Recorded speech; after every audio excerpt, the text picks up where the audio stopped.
All right. So this topic that was given to me, unlocking technology for a quantum leap, was a very interesting technology because one of the things that right from childhood, people always would refer to me as a tinkerer. I was always a tinkerer. I mean, I would kind of, with my father, always his biggest problem would be every time he wants to, take his Luna out, it will be fully dismantled because I would always dismantle everything, right? And my grandfather termed my thing as Sudarshan touch, saying whatever I touch, I will dismantle it, right? I would always kind of, dismantle things. And so technology has always been something that has fascinated me and kind of, led me to where I am right now. All my kind of, every single gray hair is kind of, connected to some technology experience that I have had. And so this was a very good topic that kind of, when people asked me to kind of, do this was a topic that was very close to my heart. So I was very happy to accept it for two reasons. One is it's about technology, but the more important thing is this is a presentation for the youth of our country. And one thing that I keep kind of saying, one of the greatest wealths that India has today is our youth. So more and more we invest on this kind of this talent, the more returns we can get as a country itself. So I am going to be kind of doing some kind of initial views, and I will and then we'll kind of have some time in the end for some Q&A as well. So let me kind of start off by giving some disclaimers and acknowledgements as well. Very important before I do anything, because everything that I kind of do is drawn from some other place. As far as an inspiration in life, for me, Ratan Tata is one of the greatest inspirations. Just unbelievable. The Tata tradition itself is very kind of incredibly inspiring for me, because ultimately anything is successful if it's got a social cause in it. Whether it is Swami Vivekananda, what he mentioned, or what kind of the Tatas themselves have done. To be able to kind of do things that obviously has to benefit you, but also has to benefit society is a very important part. And one thing that I have learned is leading a simple life allows you to actually do more. So the more you make your life very complex, the more you start kind of spending more and more kind of on luxuries, then you can't kind of lead a simple life, and therefore you cannot take risks. And if you cannot take risks, you will not get rewards. Rewards always come when you take risks. So it's very important to be having a life that allows you to take risks. Very important. The other thing that I have seen, I started my career, as Chinmay said, in Oracle under Larry Ellison, who was the founder. And I saw him as one of the most futuristic persons ever that I have interacted with in my life itself. And another person who was very close to him, very good friend of his, was Steve Jobs. Obviously, you're all very familiar with Steve Jobs. And more recently, Elon Musk is just unbelievable. In terms of the vision that he has for electric vehicles, and everything that he has touched is just pretty amazing. So these are my, I would put them as my absolute inspirational entrepreneurs. The other thing that I have drawn for this presentation is amazing analysts that are out there. And I would urge all of you to kind of do a lot of research on all of these people that I mentioned: Steve Jobs, Larry Ellison, Elon Musk, but also these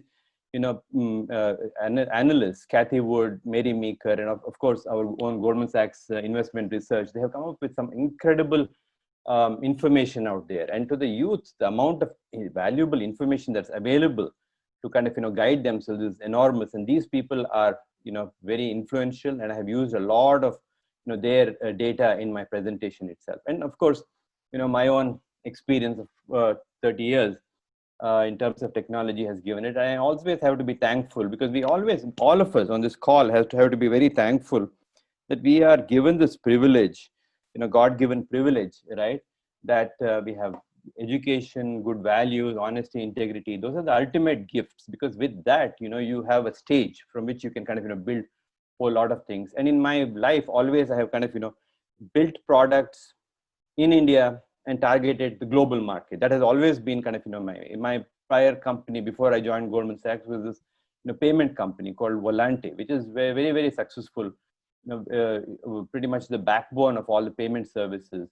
And all of these things have been innovations that are built in India for the world. And I have seen that as Chinmay said, my favorite pastime is to go all over, in terms of Hampi, the Vijayanagara Empire. If you look at, places like Srirangam, Tanjavur, amazing, you can see what kind of engineering talent used to be in our country. And evidence when you go there that people from all over the world were coming here. You can see carvings that people were coming from all over the world, from Europe, from Asia. They were all coming to India. And that's a very important thing. To be able to attract talent is a huge part of kind of, developing the local talent that we have itself. And my Goldman Sachs experience has proven, as Chinmay said, we kind of, built a phenomenal platform in India, which kind of, serves the whole world. And that is the key thing. So you see a lot in my presentation will be drawn, and I'm sorry about the data being more US and China centric, but the whole idea is this is applicable to the world, definitely highly applicable to India. So with that, I will get started with my presentation itself. So there are two things that you have to see throughout this presentation. You will see two laws, and these are kind of, they are called laws, but they are sort of informal sayings. Very famous one, as you know, is Moore's law, right? In a nutshell, basically what Moore, who was kind of, one of the founders of the great company Intel, was that, every 2 years, the number of transistors or the complexity of a chip will be doubling every 2 years. So this doubling is a very, very interesting and tricky phenomenon, right? Doubling is something that people don't fully appreciate. What is the power of doubling? And you must have all heard of the famous story about the chess board, right? In the chess board, every time you put 1 grain of rice on every kind of, square of the chess board, and you double it for every other thing, very quickly, by the time you come towards the end, you don't have enough rice in the whole world that can occupy that, right? So exponential growth is a massively kind of, important thing that Moore's law had predicted.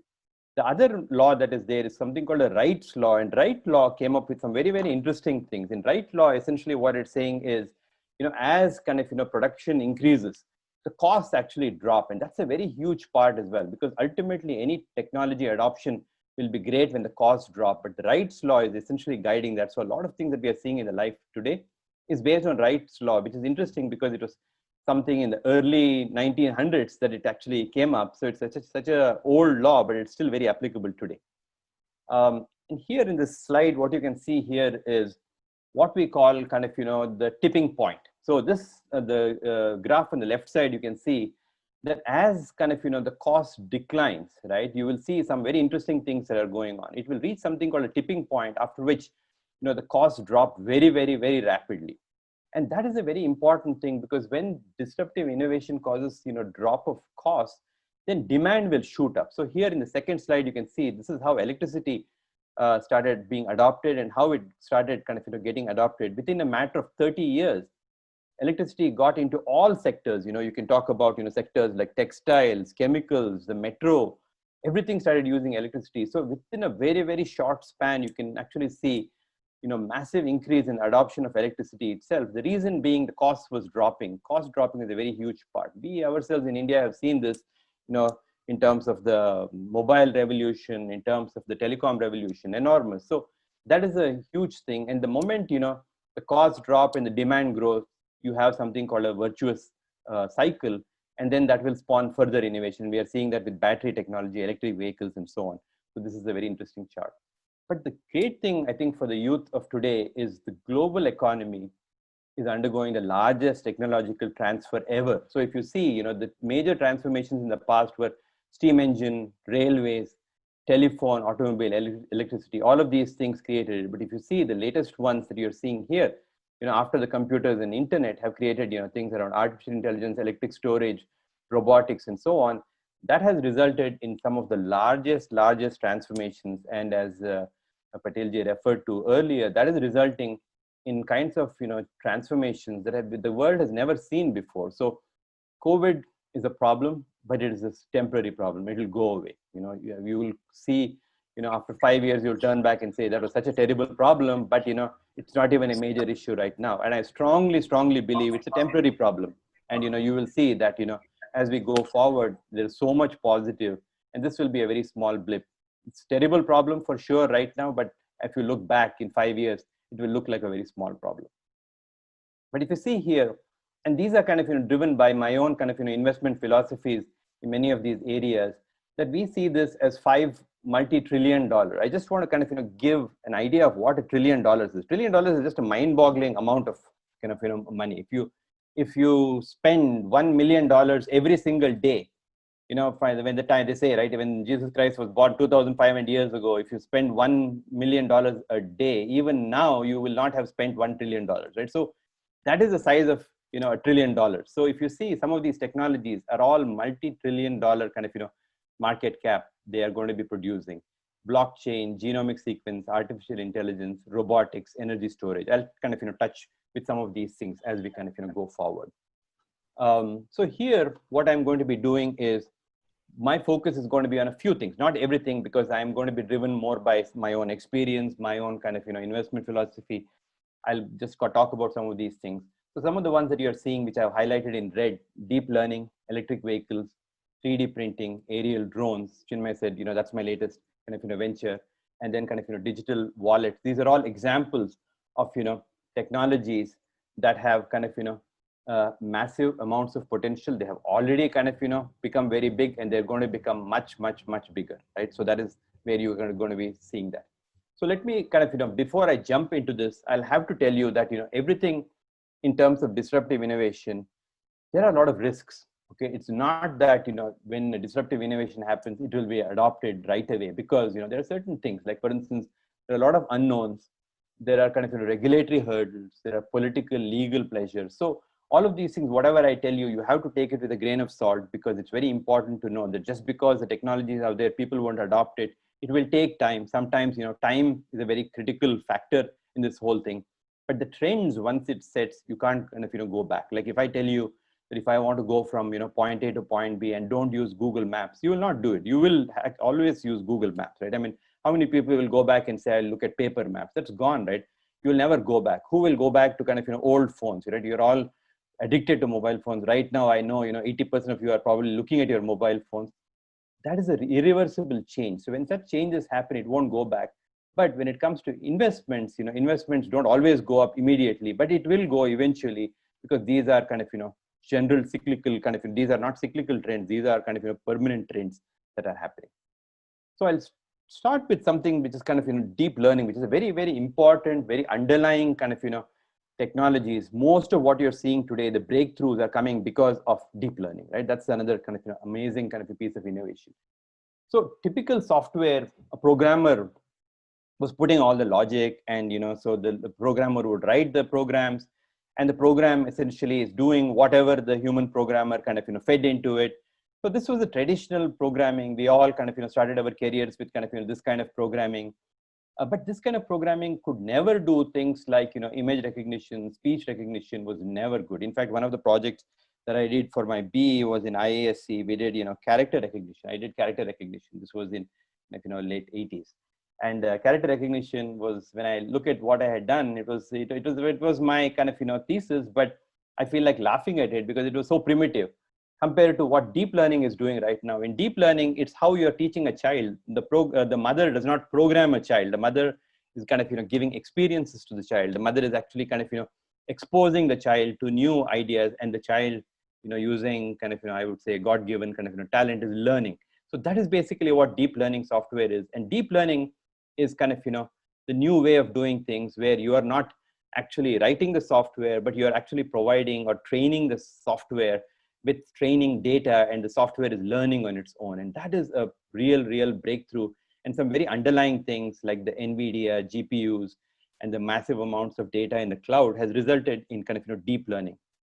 But if you see where deep learning is, it's amazing. You might think deep learning may not be there, but everywhere in your hand, you're holding devices that are actually built in deep learning. Google Translate is just amazing. You can go to Japan. My nightmare scenario used to be, I would go to kind of Japan, and I can't read anything there. Everything is in Japanese. I can't read anything. And on top of that, Japan didn't even have a compatible telephone system. So even my phones would not work there when I land in Narita airport. But right now, Google Translate is amazing. I just point my phone at any Japanese screen, it will immediately translate it to English. And that is the amazing power that could not have been possible without deep learning. And there are many examples on the screen that you can see here, whether it's the videos that you see on Netflix, or whether the watches that you have, or kind of the self-driving cars that you see with Tesla. These are all examples of the magic behind kind of deep learning. You're seeing a lot of that. And if you see some of these things, not only these are not just kind of fancy things, but even very important areas like radiology, for instance, cancer detection has all gone into kind of deep learning. And this is one of the things that multiple people have saying already, that radiologists are going to be very scared because the computer is doing a much better job. I don't think that is really necessary that they have to be scared, but essentially they can use deep learning as a fantastic assistant for them in terms of, guiding what they can do for treating patients, patients with cancer and so on. Deep learning, if you see here, if I look at this slide here, if you look at PC software, that was focused mainly on databases, word publishing, and so on. Then we came to internet, which was kind of, largely focused on Google for advertising, commerce, Amazon, and so on. So these are all kind of, great examples of that. My initial interaction with Amazon was 20 years ago. It was selling books. And, you could tell very clearly that this is going to kind of completely transform the way we kind of, we are doing, business today. When kind of, 20 years ago, when I kind of, became part of, Amazon, I didn't know that Amazon is going to play such a huge role in COVID, but you can see, what it's doing. But same thing with Flipkart, or same thing with kind of, all of these, online commerce. But in deep learning, if you see, it's hitting everything, right? Whether it's pharma, all the drug manufacturer that's coming, manufacturing, banking for sure, transportation, every one of these things is being hit by deep learning. So this is kind of, massive thing. Mark Andreessen said software is eating the world, but actually deep learning is eating the world, right? That's basically what is happening right now. Here, I would briefly talk, China, not necessarily a very popular topic right now. But what China has done gives us a lot of things, because I go back to the earlier thing saying, whatever we do, ultimately it has to impact society. Ultimately it has to pull people out of poverty. That is a very, very, very, very critical thing, right? Our kind of ability to improve the lives of the common man is the most important thing. And to be able to kind of, do that, no better example than what China has done. And I really, really, believe that India is definitely behind right there. We will be the ones achieving this. In each of these areas, if you see, whether it's in chip design, AI applications, and so on, they have kind of, made it. And I think we, with our own Aadhaar and kind of, our, what the Aadhaar has created, that will create kind of, similar such economies of scale. But this is a great example of that. But if you see, ultimately, what is the size of the market opportunity? And you can see, right, in terms of where kind of, the focus is. If you see, information technology was about 4 trillion, whereas, internet went up, even further. And then if you see here, the incremental value that deep learning is creating is 30 trillion, just mind-boggling, amounts of value that it's creating. And as I said, right, everything, whether you are aware or not aware, there is kind of, deep learning in the back of it. And this is kind of, an example of that. The next technology that I'll kind of, switch to is wallet. And this is a very important thing, because kind of, when we talk about digital wallets, it's a very fundamental thing. Once again, right, every one of you is familiar with that. Many of the things that I'm talking about, you'll probably laugh saying this gray-haired man is kind of, talking to me about digital wallet. I know much more about digital wallet. And the answer is probably you do. Most the chances are I always learn so much kind of, in my interaction with you. That's where I kind of, learn a lot. And if you see kind of, what digital wallet has done, it has literally transformed some of these kind of, areas, mind-boggling what, the digital wallet has done. But once again, you will see that there's a lot of overlap. You will see an overlap between deep learning and digital wallet and electric vehicles and so on. So you will see that there is a kind of, common theme in many of the things that I'm kind of, saying here to you. So if you look at it, in the highest level, kind of, what is a, digital wallet? The ability kind of, to become a gateway to a financial service, whether it kind of, whether you want to do transfers, whether you want to do kind of, buy things, whether you want to kind of, use it for, other financial services like wealth management, your ability to kind of, buy and access cryptocurrencies, all of these things you can do with a digital wallet. And that kind of, the power of that, the access to financial services through a digital wallet is a well-known thing. And nothing that I'm saying here is something that you are not already aware of. But the more important thing is digital wallet has become kind of, a great way to reduce the cost of transactions. And as I've said earlier, with Wright's law, it's very, very critical that whatever you do has to reduce the cost of kind of, transactions. When the cost of transactions go down, the amount, the volume of transactions will go up. And as the volumes go up, the cost will drop even further. So you start creating this kind of, virtuous cycle. So here is an example of that, because, earlier, as you know, that value transfers or fund transfer used to happen, obviously with banknotes, demand drafts, and so on. I remember kind of, in terms of demand draft, standing in the bank, getting a demand draft, and so on. And then it went off into things like credit cards, debit cards. But then India has made a leapfrog, right, into digital payments, mobile to mobile, all of these things. But what this has done is kind of, it has opened up. So one major service called Venmo, which is there in the US, very similar to kind of, if you look at it in terms of, Paytm, very similar to that. But basically what that means is such no-name small guys are becoming much bigger than some of the largest banks which have been around for over 100 years. So if you look at it, in terms of the transaction volumes that you're seeing here and the number of accounts that it has created, Venmo is already number 4, just behind, this 100-year-old bank called Wells Fargo, Bank of America, JP Morgan. They're all looking behind and saying, oh my God, these people are catching up, and within a matter of time, these people will catch up and they will exceed them. And same thing, in terms of what Square has done, another amazing revolutionary platform that helps merchants kind of, accept electronic payments. And, you're seeing all of these things, and these are all kind of, equivalents of this. In fact, many of these things, I really kind of, want, the listeners here to do a lot of research and come up with equivalent slides for what are the equivalents and what are the potentials that happen in India itself. And there are so many of them. So digital wallets, essentially what they're doing is they're encroaching on the big banks. The big banks thought they were going to be very secure. Nobody can catch up with them. But what is happening is these digital wallets are very quickly encroaching on their kind of thing. The reason why they're doing is this slide. It's a very important thing. It's something called customer acquisition cost. A typical bank takes $350 to $1,500 to acquire a customer. So if I want to kind of create an account, it takes $350 to $1,500. If I want to get a credit card, then it takes me $250. For a bank, for acquiring the customer, it takes so much money. But for a digital wallet, acquiring a customer costs $20. In India, I know that number is even smaller. So which means the speed at which you can acquire customers is just mind-boggling when it comes to digital wallet compared to all the traditional ways of acquiring cost that the traditional banks, because they have physical branches and so on. A digital wallet has nothing. That is the great advantage that they have, which means they can kind of grow much, much faster, and very quickly they can kind of grow. And if you see this, digital wallet is not for just digital payments, but it's also creating kind of the gateway to all kinds of kind of things, like for instance, booking your taxi, buying gifts, playing electronic games. I think many of you are gamers, and you see that is another mind-boggling thing.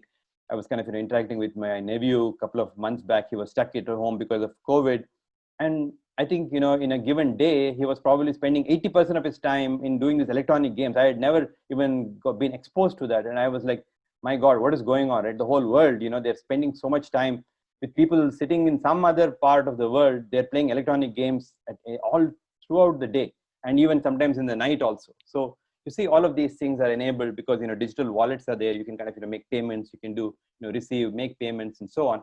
So that has become a huge thing. So in the screen that you see, which is like sort of a WeChat screen here, you can see 52% is actually dedicated to e-commerce and 48% to financial services.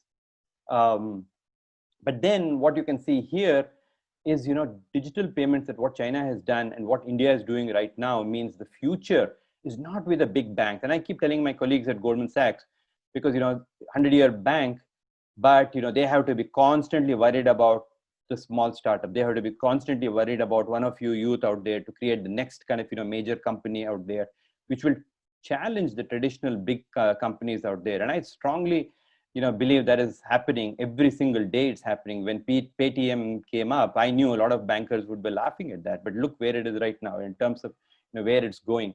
That is what is happening. But the key thing about this is this figure, that your actual value of your payments is substantially greater than your GDP of the company itself, which is a mind-boggling number actually. And if you see here, mobile value transfers potentially reaching 55 trillion by the time 2022, which is not much at all, only 2 years. So if you see, that is the speed at which it's going. But ultimately what that is creating, it's creating this, which is a huge, this is a very interesting chart.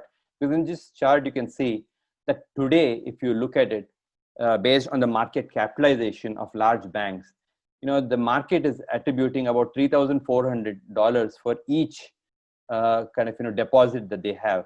But if you apply the same metric to your digital, you're talking about a 700 billion market cap for these digital companies. So if you see, Warren Buffett investing in Paytm is no surprise, because you can see that that's where it's going. So you will see these companies have become so massive, PayPal, Square, and you will see many such digital companies, wallets coming up all over. I'll switch now again to another major topic, which is electric vehicles, electric vehicles. And here, this is where the battery costs are becoming a huge issue here.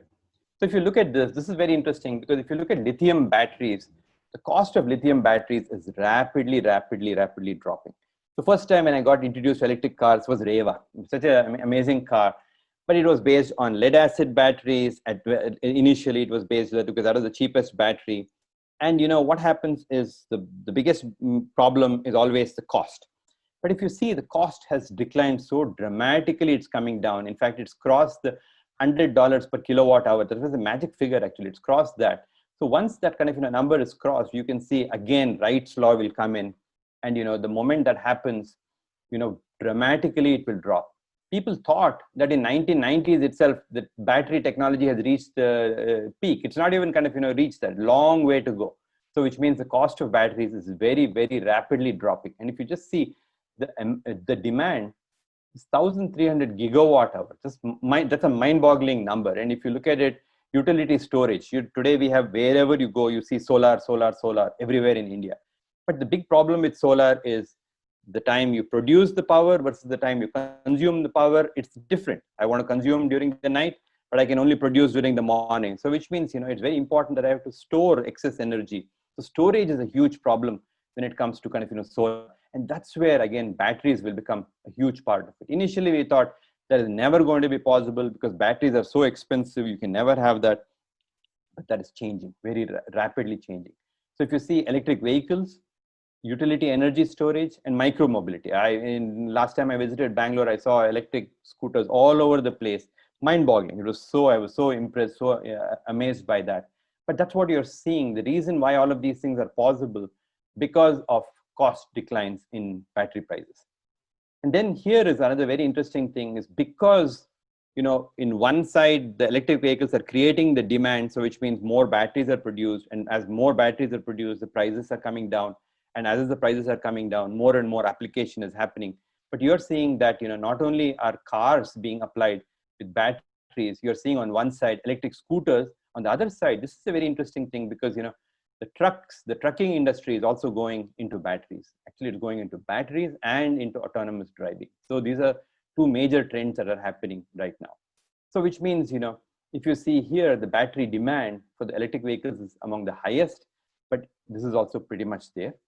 But on the other hand, you see here, in terms of what else is going on, you can see that, EVs are going to become cheaper than petrol cars. Because, I remember when Reva was bought, people would say Reva is too costly, very impractical car, because you don't have much range and it's very costly. But that was only the beginning.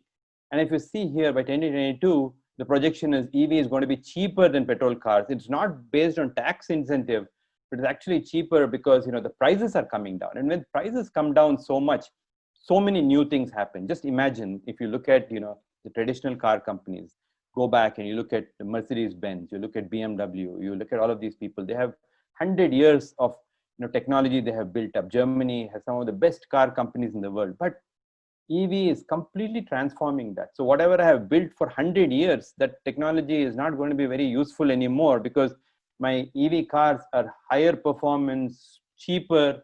So which means all the technology that's kind of built in the past, it's kind of it's going to become not very useful going forward. So which means for people like you, in terms of what you want to do, you want to be focused on areas like lithium batteries, in terms of EVs, because that's new technology, and that new technology is literally taking over, and you're actually seeing how this is happening. So Toyota Camry is a very common US car, and they're using this for a standard here. You can see how the kind of prices are dramatically kind of electric was so expensive 2013. Again, you can see 2025 it's become much cheaper than kind of the Toyota Camry. And then you see EV global sales, and these are kind of various forecasts from various kind of agencies.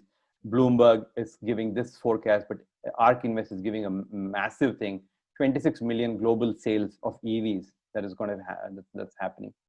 And then the other thing, as I said, is the storage, because you generate power, but you have to store the power to kind of the demand and supply mismatch has to be kind of bridged using energy storage. So the storage that you can see, that storage cost also going down. So, natural gas power plant is about 14 cents here. This is kilowatt hour price. Energy storage today is already at 14 cents, which means, it's better to generate power in solar and then save it in a battery and use this at night versus kind of, start a gas plant and run it at the night. So which means it's already kind of, this is equivalent, but that price is going to come down even more. So which means, why will I go back to a polluting gas plant when I can have a completely green, way of kind of, storing it? And if you see here, this is another very interesting thing related, but a very interesting point is transportation itself is going to become variously affordable, right? I mean, the critical thing is transportation, being able to provide cheap transportation for people, which is also non-polluting. There's nothing like that, right? So if you look at it, how the transportation cost is dropping dramatically. So horse carriage, $1.70 per mile cost. That dropped to kind of 70 cents in 1934 by the Model T.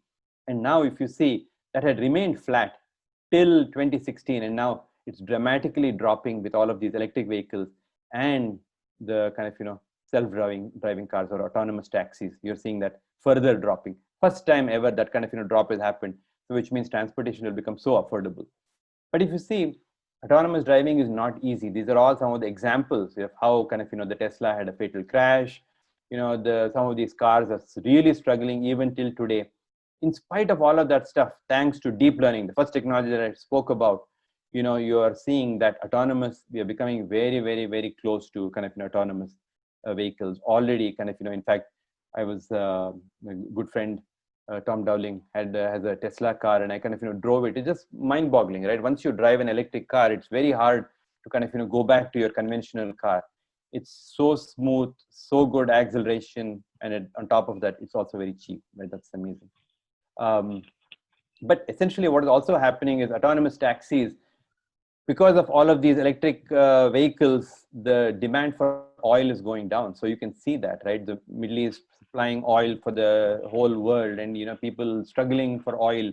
In our own lifetime, you're going to see that is kind of going down. I never thought that the demand for oil will go down so dramatically. I am sure you're aware, at one point oil price had gone negative for a brief period of time, which is a very strange interplay. You should look about why that happened.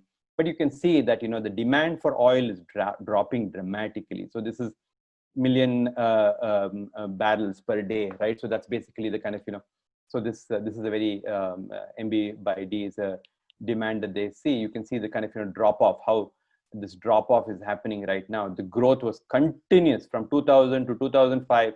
Then finally kind of you're seeing this drop off. And similarly, you're seeing that because of this, the other interesting thing that is happening is insurance premiums are all going down, because autonomous cars are so much more safer than kind of the human driven cars. Or even kind of I should say, even if it's human driven, many of the cars, even some of the cars that kind of we drive right now, has so many aids, assistances, like sensors, distance sensors. It's got automatic brakes. It's got so many things. All of that is making driving much more safe. So what is happening is the insurance premiums are kind of coming down. So all kinds of disruptions are happening because of this kind of thing. And here you're seeing that even though the congestion is greater, your car sales are going to be dropping. Just imagine, right? If I have a car, pretty much 80%, 90% of the time, the car is just sitting in the garage, not being driven.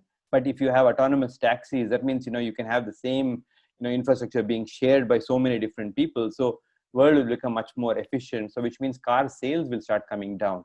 But cost of transportation will also go down, which is the amazing thing. Because ultimately, why do you need a car? You need a car only to go from point A to point B. I had decided when I came here that I should not have a car. So pretty much with the transportation, with shared transportation, we can go everywhere. But that is what is happening right now. In the future, people will not necessarily want to own cars because there's no value in kind of owning cars. It's not a very efficient investment, actually. Another thing is you're also seeing that kind of the cost of moving people is dramatically kind of coming down. So if you see here, human driven versus autonomous, you can see a 13x drop in cost. Similarly, kind of using drones for package delivery, air taxis. These are all kind of great examples of moving, but once again driven by batteries, driven by kind of electric vehicle technology. And then next topic I want to kind of talk about is aerial drones. Another very, very, very kind of interesting kind of piece of technology. And I want to kind of spend a little bit of time here, not because kind of I'm myself invested in this, but the more important thing is it's actually changing kind of lot of behavior. So if you see within India also, a lot of new regulations are coming to enable this market, because the more the government can kind of help in terms of and enabling these technologies and licensing it very quickly, it creates new markets. And I'll show some of the areas where it's already kind of making a change, and it's got potential to make much more change. So this is a very interesting picture I want to kind of share with you in terms of how much it takes to travel from kind of the city of New York City downtown to our nearest airport called John F. Kennedy Airport, JFK Airport. So this is kind of the typical cost that you see here. So if you see on the left side is, if you can take a helicopter. A lot of people kind of take helicopters because it reduces the time to go to only 5 minutes. So you can go in 5 minutes, but the cost is almost $200. And at the other end of the spectrum, which is another extremely efficient thing, I go around everywhere in New York subway, it's only $8, right? But it takes you 60 minutes. Okay, if you have the time, then this is most cost-effective way from going to New York City to JFK. Whereas if you look at the helicopter, it takes very little time, but you have to pay quite a bit. But look at things in the middle. If you look at air taxi with kind of drones, the cost they're predicting will be somewhere like $74 for the same trip. It'll take 18 minutes. It'll take a little more, but definitely better than the subway if you're willing to pay more. So that means even though you're paying less, you're still kind of going for quite quickly. But look at what is happening here. This industry is in trouble. So they are charging $65, almost the same as this, but it's taking 70 minutes. Even with subway, people would not kind of want to take the taxi. The only reason why you take taxi is if you've got a lot of luggage, you'll go with taxi. But if you kind of this is where autonomous taxis will take over. Only for $10 I can go, and pretty much the same time I can kind of reach the airport itself. Whereas if you see, this is in the greatest kind of challenge. So you can see this is the example of a disruption of how a kind of specific industry can get disrupted with new technologies. But these are kind of the massive things. This purple one and this green one, this is what you should be kind of looking for in terms of where it goes.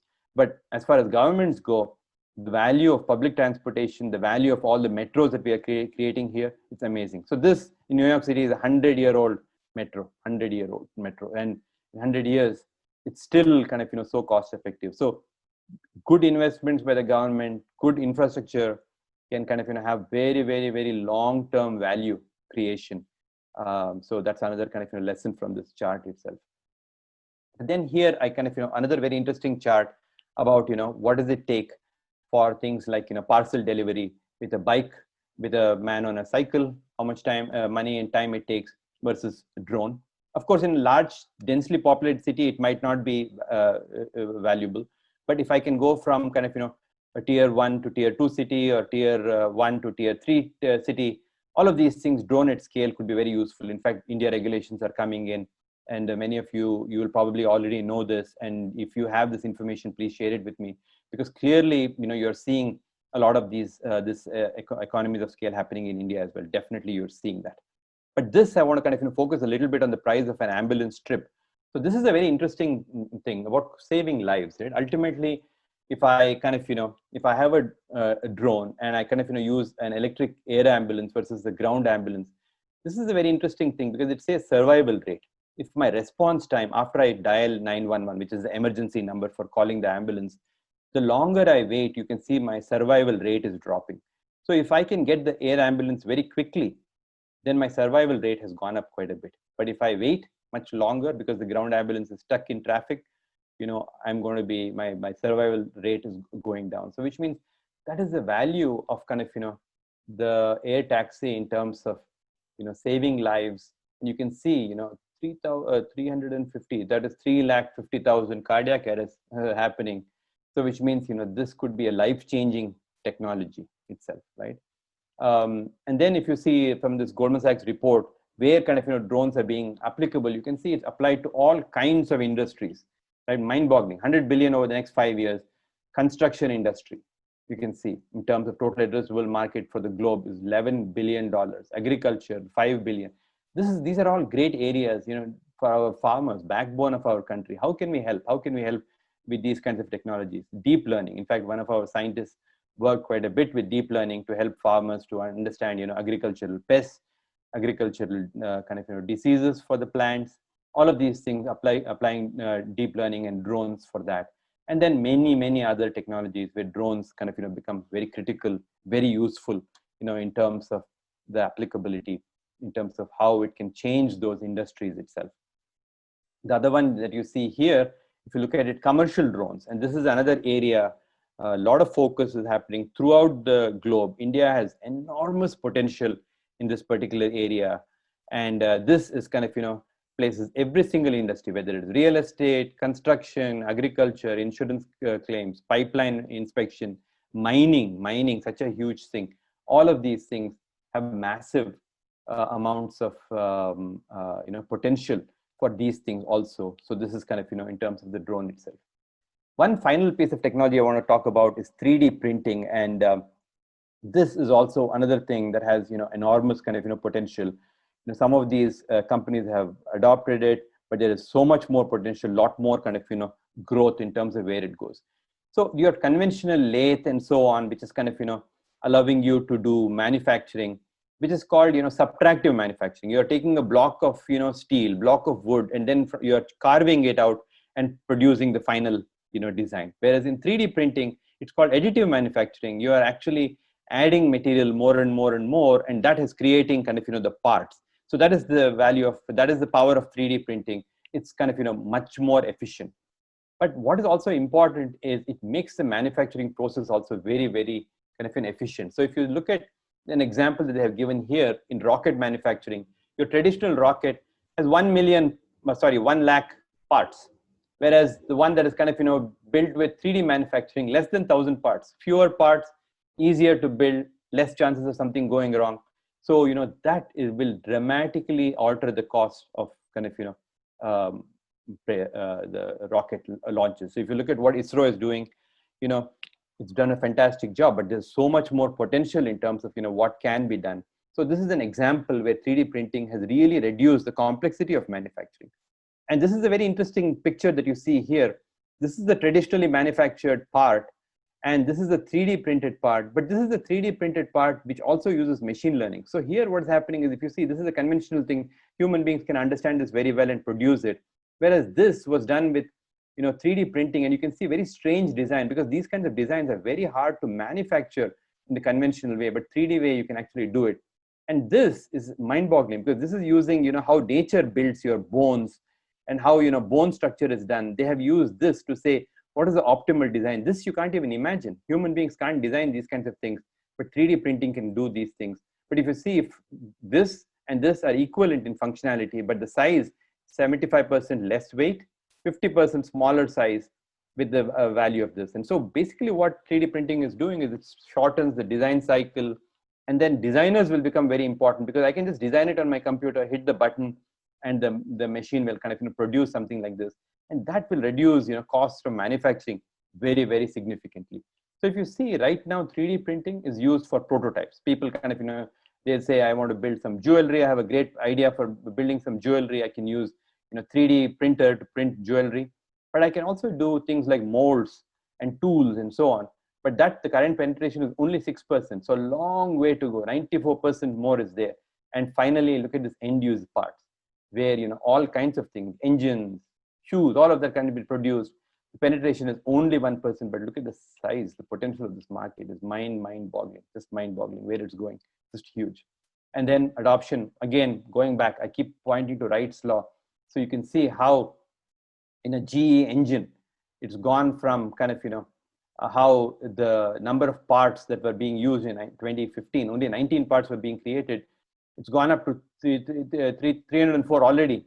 And the projection is 4,000 parts will all be produced in one GE engine, mind-bogglingly complex GE engine, so complex, but it will be 3D printed, which means the cost will dramatically come down, the complexity will come down, ease of maintenance will go up. So all of those things, that's the advantage of something like this. So this is another thing around 3D printing, 3D kind of advantage. So this is the opportunity once again in terms of how this thing is growing. Massive opportunity. Different kind of analysts have given various projections. McKinsey's projection is by far the biggest where it's kind of going. So which means the size of this market, there is so much enormous amounts of potential in the 3D space itself. So finally, I'll kind of stop here with kind of a conclusory slide. And as I started off by saying, I want to leave this group with a very positive message. Number one, youth of this country, the power of this country, right? Demography is so much in our favor. I visited, in 2014, I had a great visit to Gujarat, and a state that I have always kind of admired from the outside. I had never visited. I got a chance to visit with my best friend, Mridang Pandya and his wife, Twisha, and they were, our hosts. And we attended during Uttarayan. It was such an amazing thing. But everywhere I went, I was like just amazed. That time I kind of visited Gir, and my driver was saying, my children have never seen a power cut, because when I tell them the word power cut, they say, what is a power cut, right? And I kind of drove from Ahmedabad to Vadodara, and that highway was just so impressive. And I kind of see that saying, there is so much potential. This country can do so much. And a state has kind of actually shown so much. As I was driving along the coast, I saw the amount of wind turbines all over the place. The windmills along the coast is just mind-boggling, right? So that is kind of makes me so kind of happy that what happens is the potential. If the potential is realized, so much lives of people can so dramatically change. And I think given all of these changes in technology, the lives of people will be better than ever in history in terms of the quality of life, in terms of what it can do to kind of people to improve their qualities of life. It's kind of so huge. And one of the things that I kind of would always say, the great economist C.K. Prahalad would say that the wealth is at the bottom of the pyramid. In fact, the bottom of the pyramid is so wide. There is so much kind of opportunities in a place like India, and especially with this kind of technology, you will see that there is massive kind of opportunities for kind of for you to train in these new skills, the kind of job opportunities that it's creating, the kind of value that it's creating is truly enormous. And with that, I will kind of stop here, and we can open it up to Q&A. Thank you very much for giving me this opportunity. Mesmerizing, I would say simply. Spellbound. Aman, I think you'll be picking up the questions from the YouTube or whatever way you have got it. Yes, And sir. yeah, go ahead, please. So I've got the first question, that is, Yes. how Reliance's idea of 5G solution, that is, indigenously researched and designed and developed, will change India's entry into tech space. And Jio has also launched that Jio Glass. So they are coming up with the spectrum of data till the AR VR. So I think that's amazing. I would like to know your comments. Yes, I mean, what Geo has done is just kind of shaken the whole world, right? What they have done, and you can see that I'm a big fan of what Geo has done. So I think the endorsement that you see with the greatest kind of companies, the most valuable companies in the world, running and wanting to kind of put money into Geo is an example of where they see this kind of potential. And I think the vision. At Goldman, I think multiple of ours had interacted with Reliance for a very long time, and we knew that kind of he's got that vision, but vision without execution is no use, right? So they have got that ability to have that vision and that execution, which means that's what great things will result. In the previous generation, what had happened in petroleum, they're doing the same thing with data, because data is the new petrol, as you must have heard. And so which means building this kind of underlying infrastructure, building this underlying kind of platform on which to build all of these services is enormously useful. So which means 4G right now, but 5G, which is very transformational, is very critical. So which means once you have 5G, what you can do is just enormous. So what COVID has done today is it has just accelerated things, because generally human beings have inertia. human beings don't necessarily want to try something new, because people are very happy doing whatever they're doing. They don't want to change it. Human beings are, as they say, a creature of habit. They don't want to change. But the point is, it's only such crisis actually create new opportunities. This crisis has created kind of, new acceleration in terms of adoption. And Geo is beautifully positioned, not just as a provider of telecom and underlying infrastructure, but in terms of all the things that it can do for e-commerce and so on. AR VR is one such basic example of that. So the power of AR will be tremendously kind of enabled with computational power, network power, and data storage power. These are the three things that are very critical. Compute power is there because in the data center you have got enormous power. In the hands, in your phones, you have enormous power. When I was working with computers in IISc in 84 and 85, this is 1984, 1985, the computer was mind-boggling. You had to remove your shoes and go inside the computer room. It would fill huge building. That same thing is shrunk into your hand. What you have in your hand is actually as powerful as that computer, probably more powerful than that computer. So that is the amount of compute power that is available in people's hands. And network was one thing that is very critical. And with that network, it will create all kinds of new opportunities, because then you can access things anywhere. You can be able to communicate. You can kind of enable other kinds of technologies. The technology that I was talking about here, autonomous driving, everything will get enabled. So 5G and Geo are very critical. And I think what they have done right now is going to create massive amounts of opportunity and prosperity for the country. Right, sir. Uh, the second question that we have is how quantum computing is gonna change the world, and what are the application areas? So quantum computing. So if you go back, the company that I've always been very bullish about was this company called NVIDIA, and you should look at the NVIDIA stock, and you can kind of give an idea of the stock is sort of trailing indicator. Usually, stock market, it takes longer time to understand the potential, but once they jump in, they will jump in very quickly, and you can actually see what NVIDIA did, because the amount of power that it brought into computation was enormous. If you look at the whole area of AI and machine learning, artificial intelligence is a very old field. Artificial intelligence, in the 60s, people were talking about it in MIT and so on, but there was no corresponding, compute power was not there. There was not enough data storage power was not there. So, people like Marvin Minsky, famous professor Marvin Minsky of MIT, they were talking about all of these things way before, the ability was there.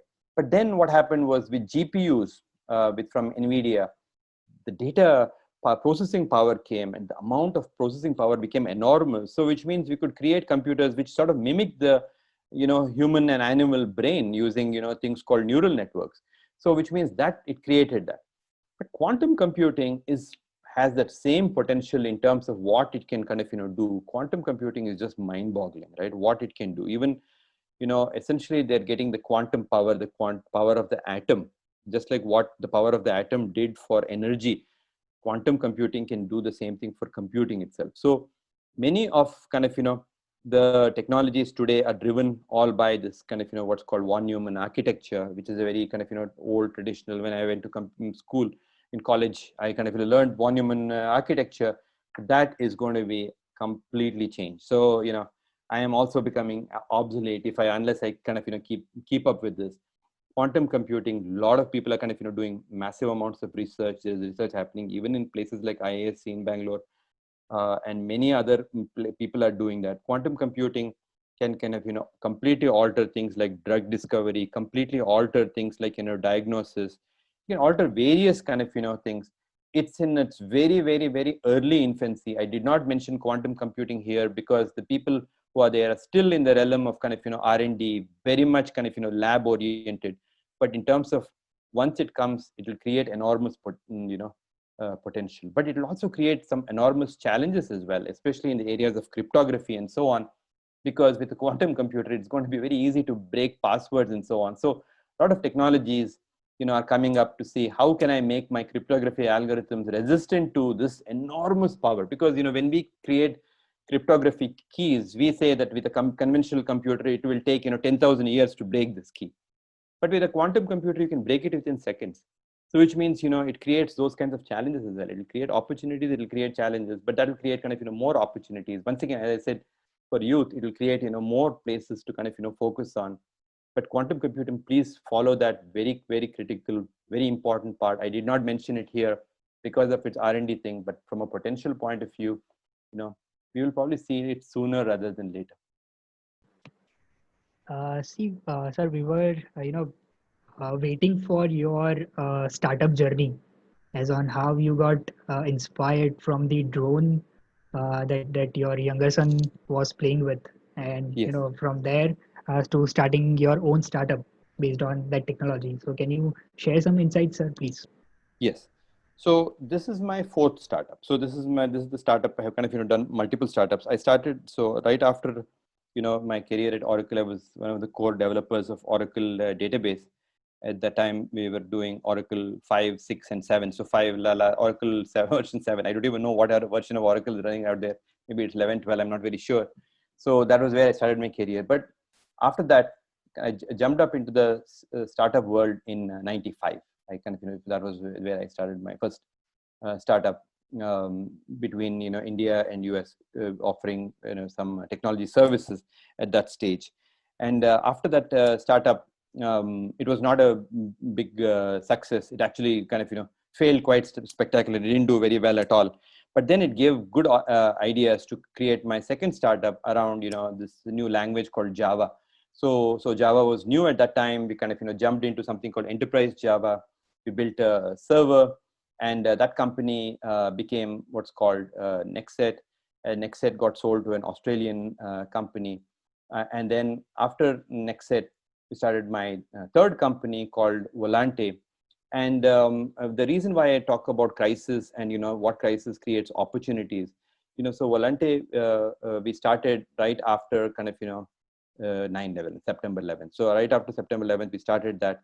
And we started this company because we saw this huge opportunity for kind of, messaging in financial services. So we created Volante around Swift messaging and so on. And so that company has gone on to become almost like a $300+ million company, and growing very rapidly with investments from people like Citibank and Visa and all of these people. So that became very big. And after that, I left that company and joined Goldman Sachs, and that was a 10-year journey for me.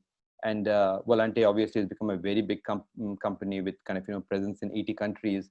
And then kind of, Goldman Sachs, that was a great opportunity. But I'm always a startup guy. I always like startups. I always want to kind of, do new things in technology. And I said, if you can lead a simple life, then you can take more risks. And that is the thing for me, right? It's for me to learn new things, for me to get into new things. It's a very critical aspect of it. And so constantly I'm looking for opportunities. So when I was at Goldman, my son introduced me to this area of drones, and I was just fascinated by, my God, this kind of, so much potential. It was already kind of, late because many people had already jumped in.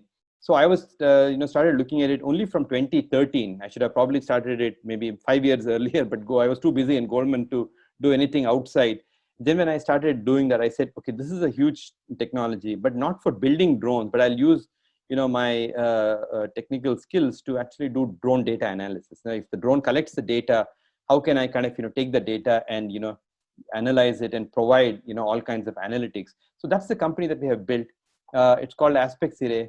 You can kind of, Google search it. You can register for free. You can try out the product. Everything is kind of, free for usage. And we are largely targeting, mainly construction projects and infrastructure construction projects in India and US. A long way to kind of, go, but we have built a phenomenal kind of, product, very powerful product with a very good team, all based in Bangalore. And in fact, one of our developers is in Gujarat. He's stuck there because of the COVID situation. He's a great young developer sitting in Gujarat, and he's kind of, contributing. So we have people from all over, from Bihar, from Tamil Nadu, from Karnataka, of course, from Gujarat, state that's very close to my heart. So, there are people from all over, but the potential for this, once again, is enormous. Government regulations have to become easier. It is becoming easier. I can see the kind of, change happening, but once again, massive potential. So that is my fourth company. I don't think it will be my last company. I'll probably continue to innovate. I'm hoping, with some of you on this call, maybe we can work together. Very open to that. So inspiring, sir. Great. This is great. Uh, one of our questions from YouTube viewer is, what is the logic of WhatsApp valuation of $20 billion, despite its being a free app? Mm. So that there comes the Yes. part of investment and startup. Yes, yes, yes. I think that's the key thing about all of these things, is to be able to say what is the product and what are they selling. It's very important to understand that. So if you see, right, when I go to want to search anything, I want to find out something, I want to find out, some information, where will I go? First thing, my first stop is Google. How much am I paying Google? The answer most people will say is zero. But if I tell you, actually, every year you are paying Google about $100, what will you say? So you will say, where am I paying $100? My credit card is not being charged. My bank account is not being charged. I'm not being charged $100 per year. And actually, you are paying $100 per year because you're sharing your user behavior, with Google. And when you share your user behavior with Google, what Google is doing is it's taking that information and using it to sell ads for people. So if I want to kind of know if I want to target all the drone operators who are between the age of 20 years and 30 years in let's say a specific city in Vadodara, I want to kind of target, where will I turn to? I will turn to either Google or I will turn to Facebook. So that is the power, because when you are actually giving data to the product, you are essentially giving them money. And that money is kind of, how you're giving them money is the data that you're having is creating, that ability to kind of, sell you ads, to be able to understand your behavior. So WhatsApp is like that. So when you are connecting people from all over the world, the one thing that they're doing is actually, first of all, you have created a community, a captive community, which are not going anywhere. So once you have that captive community, even though, of course, it is end-to-end encrypted and so on, but even then, kind of, even the metadata itself that is actually there is enormously valuable. And gradually they're integrating other kinds of services. So this is the amazing thing. So when Zuckerberg saw WhatsApp, he did not see it as a free app. He saw it as, the ability to create communities, the ability to bring people, the ability to connect people at all kinds of places all over the world. He was seeing that. So for him, the $19 billion that he spent on it was like small change, because he didn't kind of worry about that at all, because what that has created, it has created so much opportunity. Because if you see Facebook itself, the demographics of Facebook is going towards the more older people. The younger people are going away from Facebook, but they're going towards things like WhatsApp, they're going to other kinds of things, Instagram and so on. So all of that means people are sharing their valuable data. They're becoming, they're creating communities there into these platforms. And that's basically what people are targeting. So even kind of, if you look at it, my own company, which is a very tiny company, if you think about it, compared to, the Googles and so on. So these, they are, every single drone operator uploads data. They upload their images that they have collected from the drones. And that kind of, data is very valuable, because we can keep mining the data. So right now we have almost collected 10 terabytes of data, even such a small company like us has created. But if you just imagine how much data, someone like a Facebook or a Google has collected, that is just mind-boggling. You can't even imagine the amount of data that they have collected, and all of that stuff they're mining, and they're creating more and more value. And the market has seen that. That's why you're seeing that kind of capitalization of $1.5 trillion market capitalization of Amazon, of Google, and so on. So that's all because of this. So which means if you're talking about a $1 trillion market capitalization, 19 billion looks very tiny, right? That is the real logic. That is the logic behind the whole. Interesting. So just a last question. Please. How a graduate student look towards career opportunity ahead by being in India, considering all these fields which are Yes. upcoming? Yes. So as I said, number one, there are many things that are kind of going on which are very, very positive for India itself, right? So if you see, in terms of first and foremost, the demographic of the country means you're talking about a young demographic that's kind of growing, they're kind of learning, and they are huge potential kind of spenders in the future. So that demographic is a enormously good demographic. And then you have kind of developments that's going on, whether it's kind of the government making it easier to do business, the kind of rise of companies like Reliance Jio, and what that has done, and how quickly the transformation is happening. Just if you go back and look at what is happening in kind of the telecom revolution, what happened in India was unique in the whole world. Nowhere else is communication so cheap. And so basic things like communication, transportation, if that becomes cheap, it unlocks enormous amounts of value. And the thing about today is the sources of kind of education are so enormous. So when I kind of graduated from college in 87, my opportunity was very limited in terms of what I could do in India. So it was almost kind of I did not have much opportunity other than kind of to go to US and study there. But if you see your typical people who are graduating from the top colleges or any college in India, so much opportunity is happening in India itself. So much opportunity is coming.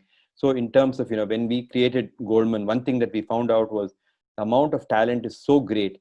The speed at which Goldman grew, and the Goldman office, which my very good friend Mridang Pandya has kind of who's running the infrastructure for that whole company, has created such an enormous value in India itself. Talent is completely sourced locally, and what that has created, it's created value for the kind of global, for the whole globe, from kind of starting from India. And there are so many thousands and thousands of companies, and even more, tens of thousands of hundreds of thousands of kind of smaller companies, which is creating huge opportunity. Because number one, what is happening is there's a lot of wealth available, and wealth always follows opportunity, right? The reason why people are kind of investing in Geo is not because they just admire Geo or they admire Reliance. They admire growth, they admire potential for growth, they admire execution. So which means as you kind of learn more, to be deep, keep learning, very important. There's just so much sources are there. You just kind of look at YouTube. It's a great source of entertainment, but it's also an enormous source of learning. Anything you pick, any of the areas that I was talking about, you can see so much. Pick certain areas, understand what it is, learn, because the more you learn, the more valuable you will be to a company like Goldman, or to a company like Volante, or to a company like Aspect Series. All of that will create the kind of opportunities for you. But the critical thing is keep learning, and have a broad mind to kind of adopt new things. That's very, very important. And most importantly, follow a kind of simple life. And you are very fortunate to be part of an organization like Yuvalay. I think this is, I mean, it's amazing, because you have been given this kind of exposure. Make the most out of it, because that creates opportunities for you. Great, sir. Okay, Ashish would like to. Okay, All Ashish. right, Krishna sir. Firstly, before I go into my question, I would really like to appreciate from a tech geek's perspective that the things you talked about were extremely insightful, and I personally love strategizing and analyzing markets. So really appreciate the talk we had. I had a ball of a time. Now coming to my question, how would you, from a startup guy's perspective, try to tackle the market monopolizers like Amazon, or say in terms of your startup, the air taxi thing, it would be Uber. All right. So how do you think of tackling these market giants? Correct. Yeah. So it's a definitely, it's a complex, it's a complex problem. So depending on where you are, how do you kind of define a monopoly itself? The whole definition of a monopoly itself is kind of changing. If you see earlier, there are many agencies all over the world, in the US, in India also, there is kind of in terms of monopolies and trade, restrictive trade practices, as they call it. How are you going to first of all detect that somebody has become a monopoly, and how are you going to kind of detect that they're using monopoly power to crush the competition? And the general, the metric that people used to use is, for the end customer, if the price is going up, then that is a sign kind of of a monopoly.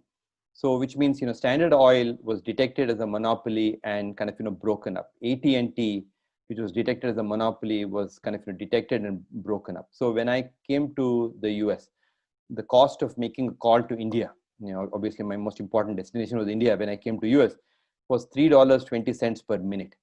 And then what happened was, Reliance acquired this undersea cable called Flag, and the price dropped from $3.20 to 13 cents. Wow. Right? And so just mind-boggling, right? Earlier we would like talk like we are talking in Telegram to my parents, because the cost will become so much. Then we started talking for half an hour, 20 minutes, 30 minutes to India, because we were not even worried about the cost, thanks to what Reliance did. Can you say Reliance was a monopoly and created kind of problems for me? No, I as a consumer say I was so happy because the cost came down.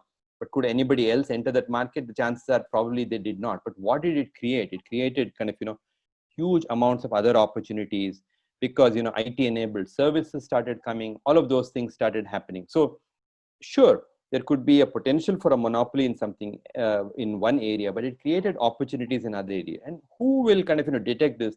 And that's where kind of regulators and government needs to come in. As government coming in to say, is this monopoly causing a problem? Is it creating a behavior that affects a large part of the economy? Because always, like for instance, when I was in a bank, I was always worried about a small company creating a product that will kind of take away my big well-established services. So the same thing is possibly happening in other areas as well. But if the end consumer is benefiting, if the end consumer is actually getting better services, then it's very hard to say that is a monopoly that is actually destructive to the economy. Because if it creates opportunities, then it's a question of how do I kind of leverage those opportunities, and how do I kind of compete with some of those opportunities that has been created, either kind of by a platform like AWS or by a platform like Geo. All of these are great platforms, which means on one hand it's restricting certain organizations, but on the other hand it's creating more opportunities. And net if it's creating more opportunities, then the government will be probably okay with something like that. But that is where it's a very kind of tricky thing. It's not an easy solution. And a lot of companies here also are saying Google has to be broken up, Amazon has to be broken up. But then on the other hand, you want to do it at a very careful thing. Like Microsoft was also looked at as a monopoly, but was not broken up. Whereas AT&T was looked at as a monopoly and it was broken up. And you can see that each piece that was created became much bigger than the original AT&T. So which means breaking up also creates unlocks value. So it's a question of constantly looking at it and having a good regulator who keeps looking at it to say, is this doing good for my country or is it doing bad for my country? And if you see some of the net neutrality laws that came in initially were really helpful to India, and then Facebook came back in a very different way later on, right after the net neutrality rules were imposed. So that way, I think we have to keep looking at it and make use of kind of these opportunities, and not worry too much about potential for kind of monopoly, because it creates opportunities for so many people. Really loved the answer, sir. Thank you very much.